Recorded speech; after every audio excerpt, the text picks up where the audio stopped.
Good morning, grace and friends. Today's sermon and beatitude are about hungering and thirsting for God, for God's justice and righteousness, for our daily bread. Perhaps hungering and thirsting are itself an obstacle to our understanding of the beatitude. The first listeners to Jesus' beatitude knew what it meant to be physically hungry and thirsty in a way that few of us can imagine. They knew the fear of food insecurity. Some did not know where tomorrow's bread would come from. We are never far from a refrigerator. So we need both Matthew and Luke's version of the Beatitude to comprehend all that Jesus was saying. Matthew's version was about hungering and thirsting for righteousness and justice, a spiritual kind of hungering and thirsting. Luke's version is about feeding hungry people. Blessed are you that are hungry now, for you will be fed. Hungry now. Luke won't let us separate the spiritual from the physical. Jesus won't either. Proximity to food may influence the way we read this beatitude. Proximity to justice may as well. The first listeners to Jesus' beatitude felt the boot of the Roman Empire on their necks. Now there's the matter of the word righteousness, which is how the beatitude is normally translated. The word actually means both righteousness and justice. They are two sides of the same coin, twin moral virtues. The Hebrew prophets clearly put them together as Amos roared, "Let justice roll down like waters and righteousness like an ever-flowing stream." We're talking about personal righteousness and social justice here. Personal and public morality. The words righteousness or righteous may carry negative connotations, as in a kind of self-righteous person, a holier than thou, purer than thou person, what Mark Twain called a good man in the worst sense of the word. A person going around looking for a vacancy in a stained glass window. In a short story by John Updike, he once described a deacon at church as too much at home here. Jesus called them hypocrites, which means play actors on stage.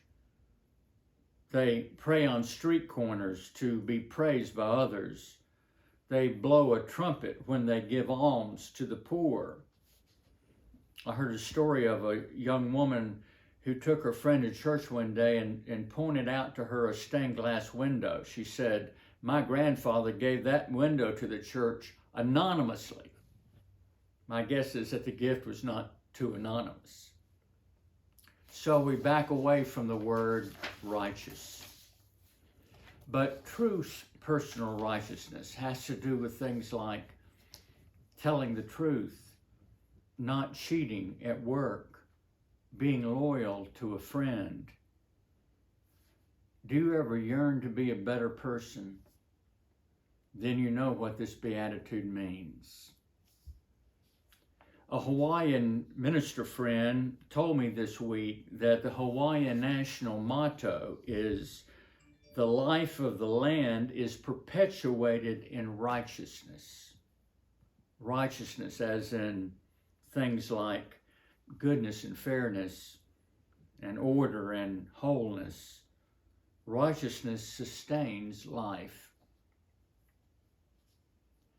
Righteousness means what feminist theologian Carter Hayward calls right relation. Right relation to God, which is bound up in right relationship to others, to the ones you love, to your spouse, your neighbor, and right relation to the earth. Some theologians speak of eco-justice. The care of creation is a form of the love of neighbor. And the poor of the earth suffer first from our mistreatment of it. Now to the word justice. We must join it to the word righteousness. We have misread Jesus and the Gospels by failing to join the two words. It skews the meaning of righteousness away from justice. Jesus was a prophet of justice too. In Matthew 23, Jesus was challenging the religious leaders and said, "Woe to you, scribes and Pharisees, for you tithe mint, dill, and cumin, and have neglected the weightier matters of the law, justice, mercy, and faith." Or in my Southern translation, it's called the SRV, Southern Revised Edition version. "Woe to you, preachers and deacons, professors and denominational leaders.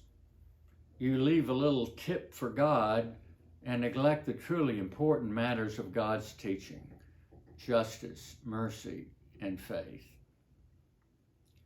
Jesus was echoing the words of Micah here, the words we sing every time we have communion together.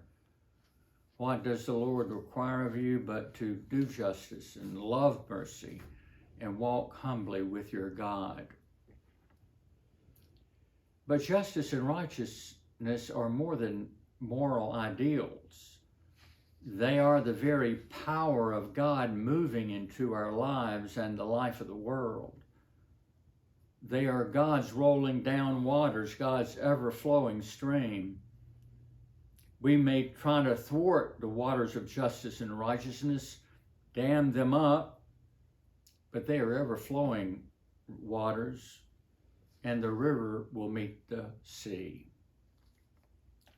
I like to think of God's righteousness as God's righteousing power, and of God's justice as God's justicing power, flowing into our lives and into the life of the world, bringing it to flower.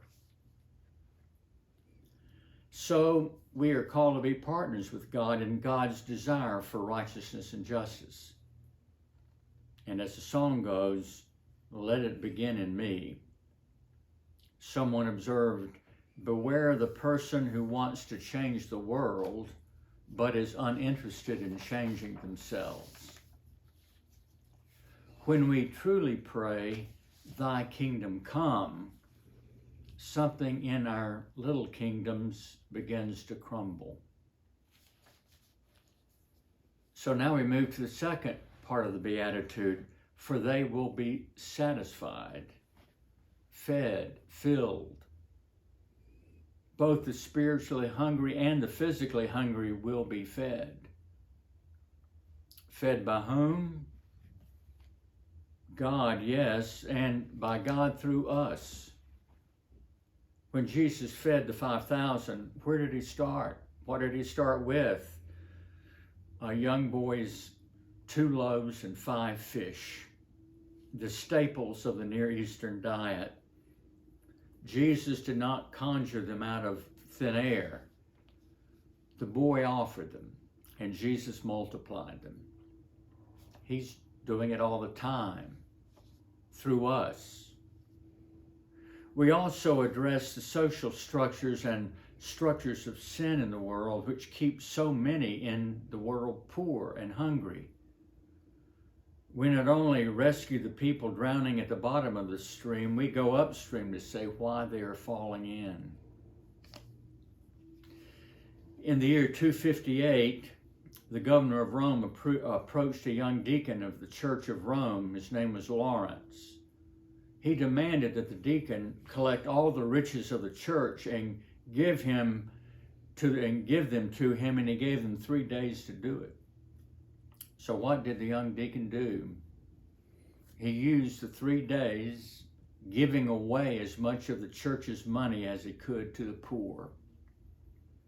When the day came for him to hand over the money, he brought with him those he had helped. and presented them to the governor. These, he said, were the true riches of the church.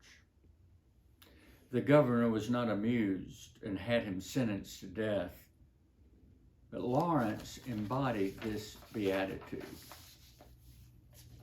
What are the true riches of our church? The children and youth who have been brought up in the faith here through the years, our members who have come and been fed by love. How about all the people who have been helped over our 50 plus years through the 20% of our budget we give every year to missions, and through the Lenten and Advent and Season of Grace offerings? Or how about our friends at Fifth Street and those who have come to be helped at our little Christian ministries? These are the riches of the church, not our bank account, them. The Gospel of Thomas, discovered last century and sometimes called the Fifth Gospel, has its own version of this beatitude. Blessed are those who are hungry, for the belly of the needy will be filled. Finally, as we come down the home stretch, what about our hunger of God, hunger for God? Our spiritual hunger that Wonder Bread cannot satisfy. There is within us all what one has described a God-shaped hole waiting to be filled. We sometimes run from that need for a variety of reasons, filling ourselves, our homes, our bodies with as much of other things as we can. We push that need for God way down. We keep ourselves busy. We avoid stillness and silence. Maybe our Lenten fast this year should be a fast from speed or a fast from loud. Sometimes life stops us in our tracks. We are given what the recovery movement calls the gift of desperation. We cry, help. Anne Lamott says her 2 daily prayers are, thank you, thank you, thank you, and help me, help me, help me. We could do worse. Blessed, Jesus says, are those who hunger and thirst, for they will be fed. Later on in the Sermon on the Mount, Jesus offers these simple words. They are both invitation and promise. Ask, and it will be given you. Seek, and you will find. Knock, and it will be open to you. Ask, seek, knock. Can it be that simple? Blessed are those who ask, seek, knock. God is on the way. Amen.